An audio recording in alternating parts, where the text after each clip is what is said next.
presents.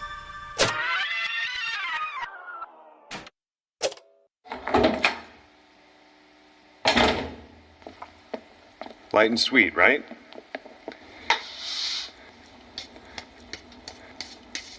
Time is 10:04 p.m., 16 November 1993. Interview with Dr. Darlene Harrington. Look, I'm tired and I've had a really long day, so if you... Trespassing? Misuse of state property? Is that the best you've got? Negligence and duty of care? You're just fishing now, detective. I know you care about them. I do too. But I can't put all the pieces together without your help. Why don't you go back to the beginning? How did this all start? As it always does. With kids left out in the dark and ignored. It starts in the gloom. Go on. Take your time. When I arrived at Filmore, I expected that the kids, particularly the older teenagers, would have significant... Dr. Harrington? I'm sorry, what? The older teenagers had significant what? Behavioral issues and... Oh, God. No. Dr. Harrington, what's going on? Dr. Harrington. Darlene! Can't you hear it? Oh, shit. It found me. What, Dr. Harrington? What are you seeing? We have to get the fuck out of here. No! It found me. God, no, it found me.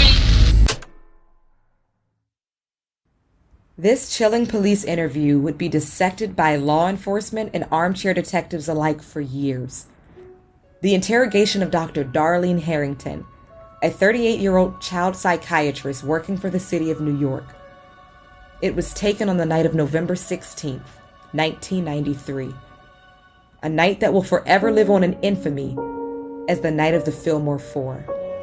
A night of death, disappearance, and the birth of a mystery that remains unsolved. This case is shrouded in rumors of overzealous doctors, bureaucratic cover-ups, and even the bizarre stories of the supernatural. This is Lifting the Rug, a production of RFE Radio, where we explore hidden secrets, unsolved mysteries, and shine a light for justice. I'm Samantha Williams. Join me on this 8-part series as I investigate the events and people leading up to and including the night of the Filmore Four, and venture with me into the gloom. Episode 1, In Medias Res.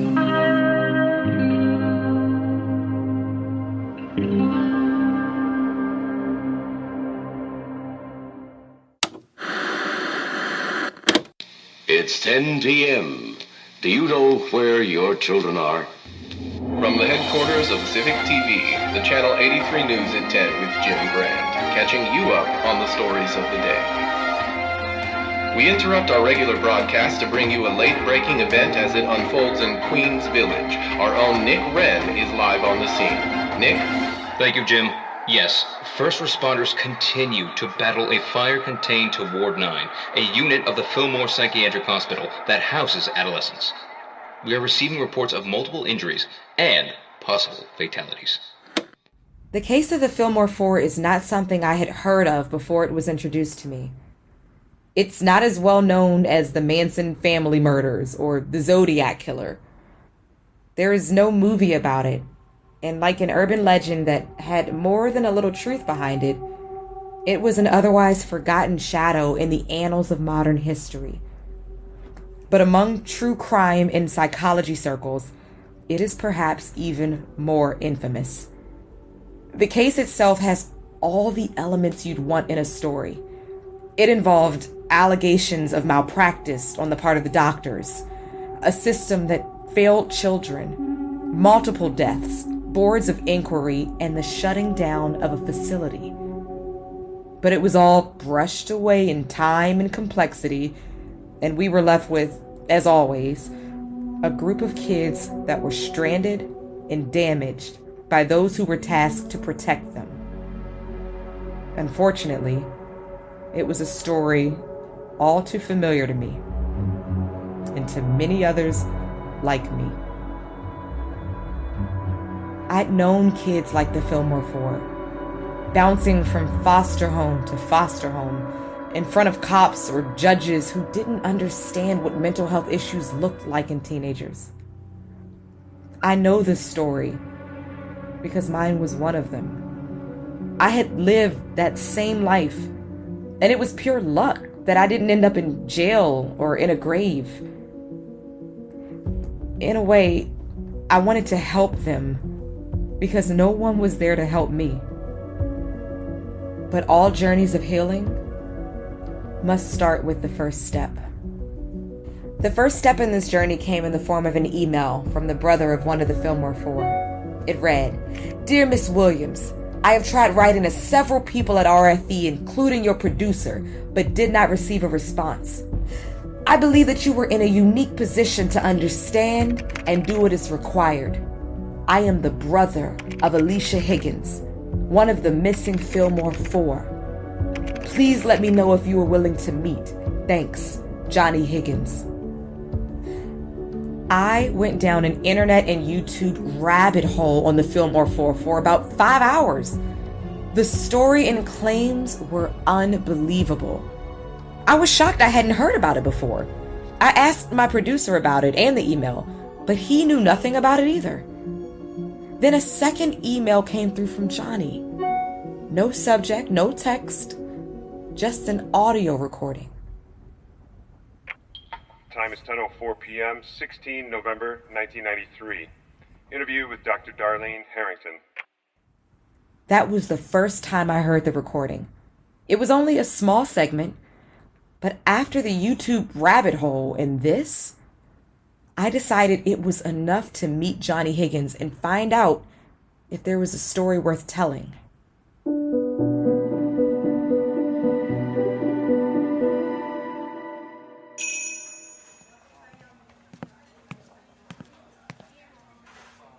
Hi, Johnny Higgins?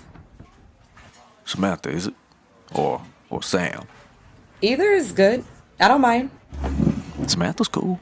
Like that chick from Pump Up the Volume. I've never heard of that one. Is that a film?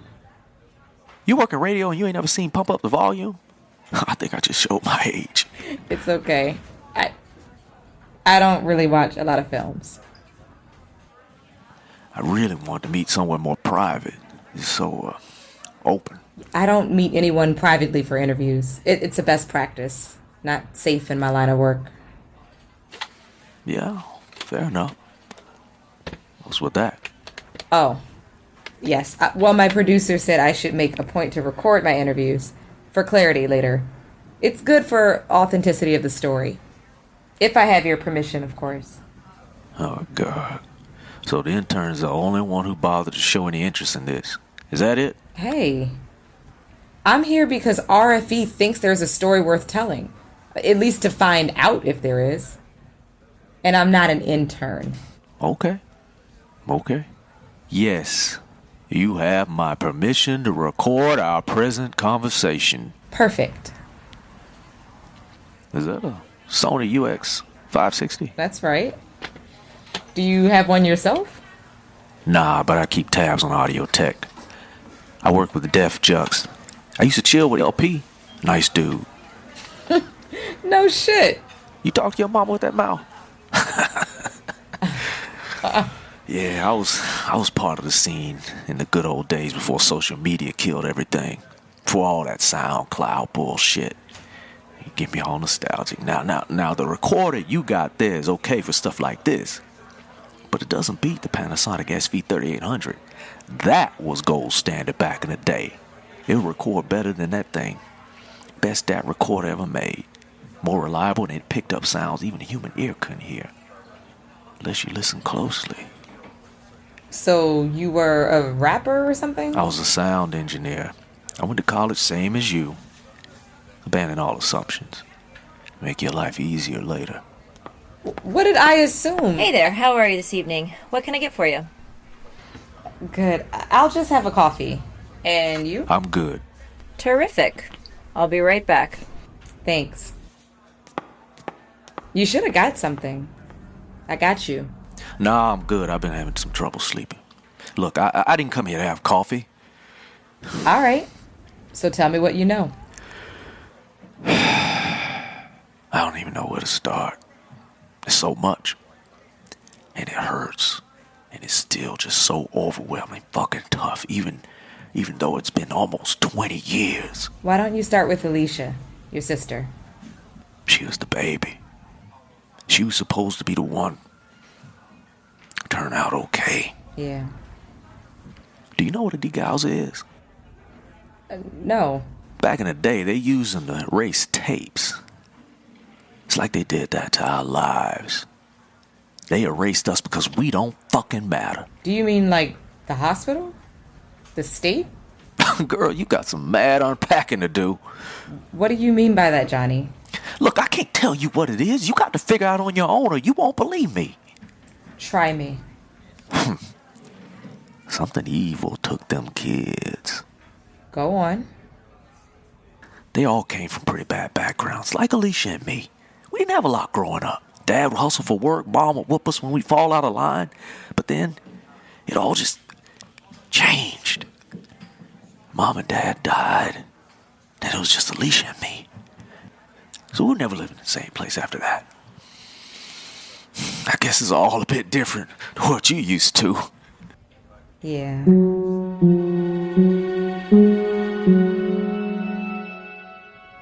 My introduction to Johnny Higgins offered me a profound window into his psyche and soul, and it was all too familiar to me. He talked about growing up poor with his sister, Alicia's mental health issues that would see her finally be committed to Filmore, the love of his grandma, and the shock when his little sister did the most unspeakable act to the one they most loved. You could understand why Johnny would say something evil took his sister. It got me thinking about all the families that suffered along for the ride. Johnny was also one of the many casualties of the Filmore fallout. One of many lives ruined and forever haunted.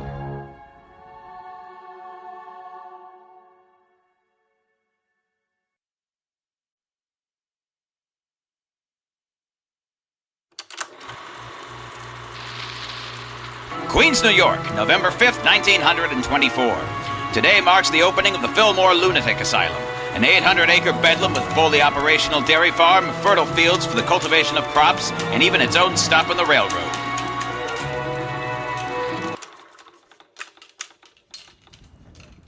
By the middle of the 20th century, America had a vast array of self-sustaining psychiatric facilities of varying levels of medical benevolence. While you did have the groundwork for sound and innovative practices that would segue into modern medical care, there were also invasive, destructive practices such as lobotomies, a procedure that involves severing connections in the brain's prefrontal cortex that left patients in a stupor, confused and incontinent. With federal budget cuts and lack of adequate oversight, this led to facilities re-examining practices that may now be looked upon as egregious and taking unacceptable risks with their patients. One of those risks was hiring Dr. Darlene Harrington, a woman who had already faced controversy over her practices and care of patients in a Poughkeepsie, New York facility for troubled youths.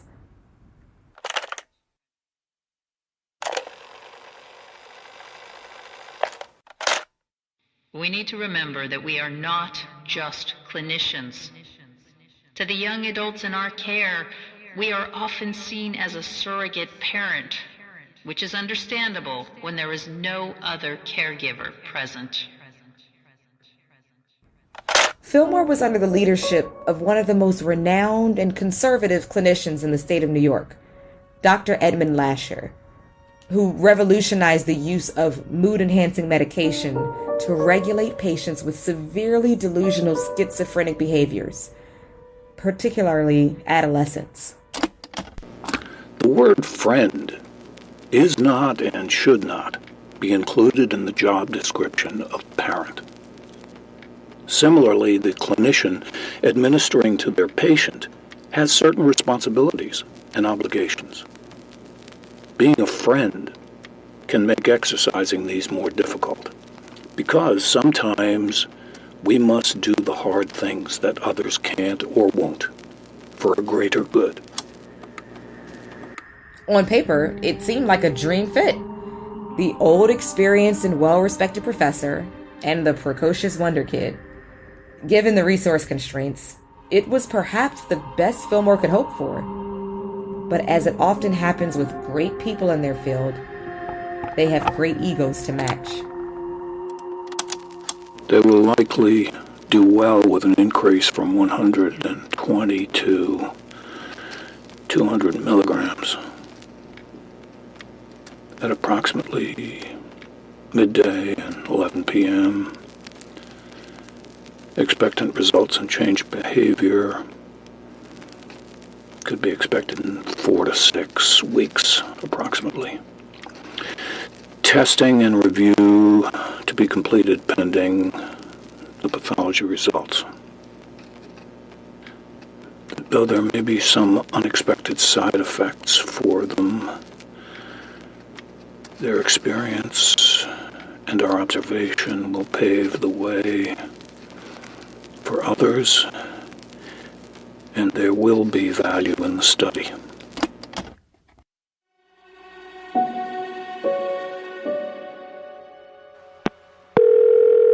Hey. Evening, Sam.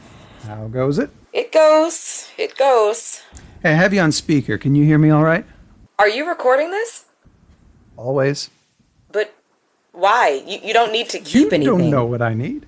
And neither do I. Okay, follow the NSA's motto, collect everything. It's not like I don't have the storage. So, what do you got on that Filmore thing? I got a lot. I've got bad practitioners, negligent hospitals, and a Department of Health so backlogged, they don't even answer their phones. Mainly, I've got a whole lot of obstacles. Okay, so what's the angle? I think the bureaucrats let these doctors get away with murder. Literally. Okay. Strong accusations. You got any evidence to back that up with? Not yet. I'm working on it, though. And I'm close. Well, keep working and get closer. We're not a YouTube channel that yells conspiracy, and you are an investigative journalist. Any witnesses? Anyone willing to go on the record? A brother of one of the victims. He shared information with me, but there is a lot to get through. A brother. I'd prefer a doctor or a health official. What's with the brother? He's got a lot, but he's holding back, though. Just distrustful. I think he's been through the system before. A crazy, jaded brother out for revenge? He's not crazy. And quite frankly, I don't particularly like that term. Oh, come on, Samantha. No, don't Samantha me. You always do this. You belittle me. Be careful, Samantha. I appreciate you letting me run with this story. I respect that. I just would prefer you didn't call the guy crazy. That's how people are going to hear it. Look, I'm not going to tell you how to run your investigation, but you need to be skeptical. The audience is going to want proof. Okay. Get a doctor. Okay. Better yet, get a state official. Okay. You get that, and it's the system, not just some rogue doctors. Then it's a big story. But you got to get something on the kids. I mean, that's the key to it all, right? Yeah. Hey, Sam. Yeah? You're doing good. You just needed a kick in the pants. Who else is going to help you, yeah? Thanks, boss. Cool. Now go make some trouble and get us famous.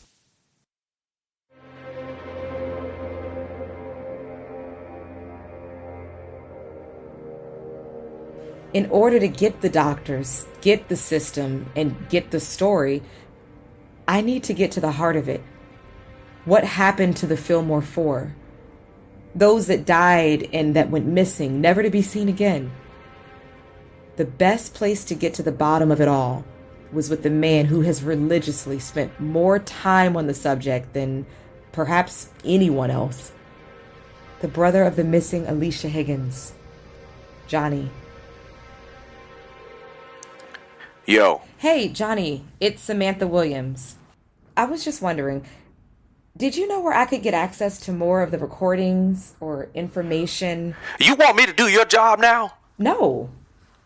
It's not that, but I respect that you have done a ton of background on this. I would be stupid not to take advantage of all the good... You see, you don't really give a shit. You just care about your story. As long as you have enough of that, you don't really care about getting justice for those kids. Johnny, listen to me. I'm just a green journalist. Fine. I'm not a lawyer. I can't get your justice, but I can put your story out into the world. If it goes out in the Lifting the Rug series, they can't take it back. And that genie can't be put back in the bottle, okay? Besides, I resent your comment. I care about your sister's story. I know what it's like to not have your story heard. And look, when you tell me their stories, I hear my own. Okay? Yeah, okay. But I'm going to need something more than just a police interview and some opinions to pressure others to talk. And I need something about the kids. Not just your sister. Alicia. Alicia. If we want people to care, we have to make them care. I need to show what happened to them. All right. I haven't slept in 2 days. I don't got the headspace for this right now. I gotta go. Peace.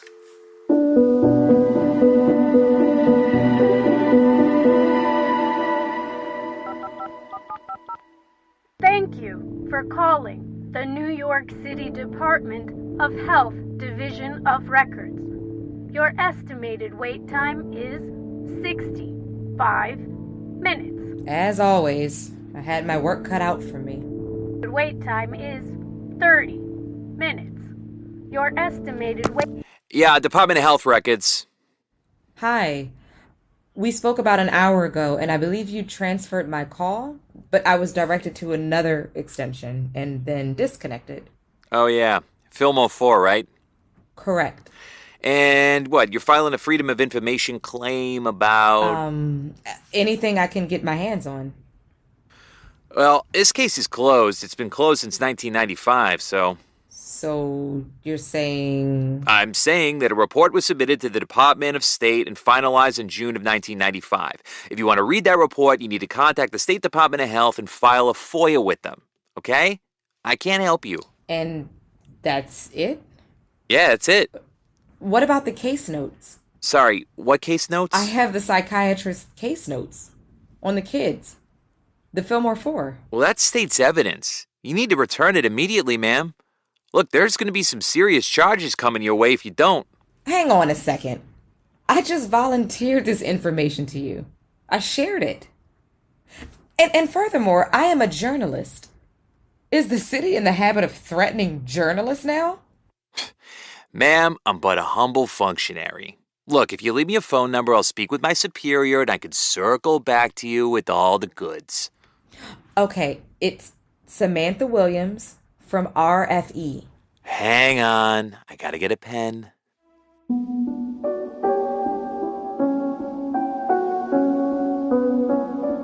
A week later, I was happily surprised to get a package in my mailbox. I don't know how it got there. No return address, no distinguished markings. Just a plain brown envelope. Hello. Mark, it's me. I've got them. What's that? The tapes, Mark. I got the fucking tapes. Huh? And I think I've got the Department of Health a little rattled. This is big, Mark. Bigger than I was anticipating. Hang on, what are you talking about? Hey, here. Just listen. Tell me how it makes you feel, Kiara. Like I'm sinking into my own body. I'm like a passenger. It takes over and does things. What kind of things? Kara, I've received some news that you've been talking to it again. What has it been saying? It's been telling me that the only way it'll go away is if I feed it. And what does it want, Roland? Blood. Patients exhibit auditory delusions of homicidal ideation, indicative of childhood schizophrenia. Holy shit. That was Dr. Lasher. I've got them all, Mark. Dr. Lasher, the Filmore Four, Dr. Harrington. It's all here. People have been trying to get their hands on those tapes for years. How on earth did you get your... Scratch that. I don't want to know. But promise me you haven't exposed us. It's all good. It was given to me in my mailbox. Can you believe that? My mailbox. No, that's just too... Who was it? That brother? I don't know. But Mark, here's the thing. There's more. A lot more. Listen. Now, I know all four of you are going to be crushed that I'll be stepping back from leading these sessions. All good things, as they say. So, this is Dr. Darlene Harrington. She will be your new counselor.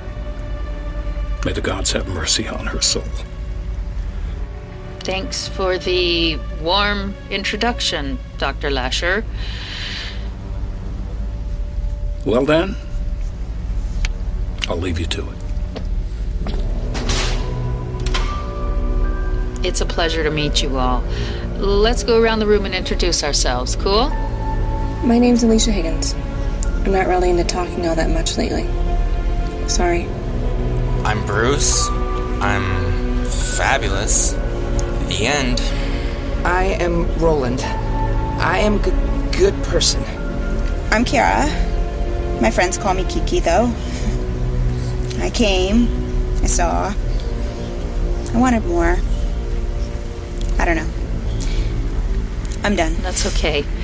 I guess it's my turn. I'm Darlene Harrington, and I'm looking forward to going on this journey with you all. You sure about that, Doc?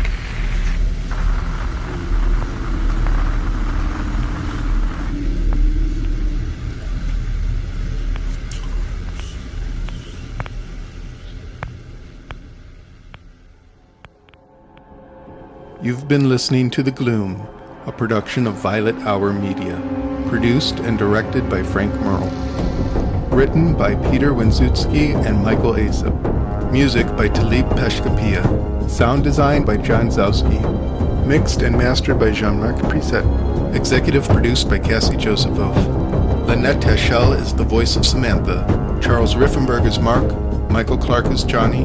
Carrie Weeder is Darlene. And Tobin Bell is Dr. Lasher. The Filmore Four are Hunter Johnson, Veronica Johnson, Angeline Labrie, and Spencer Ortega.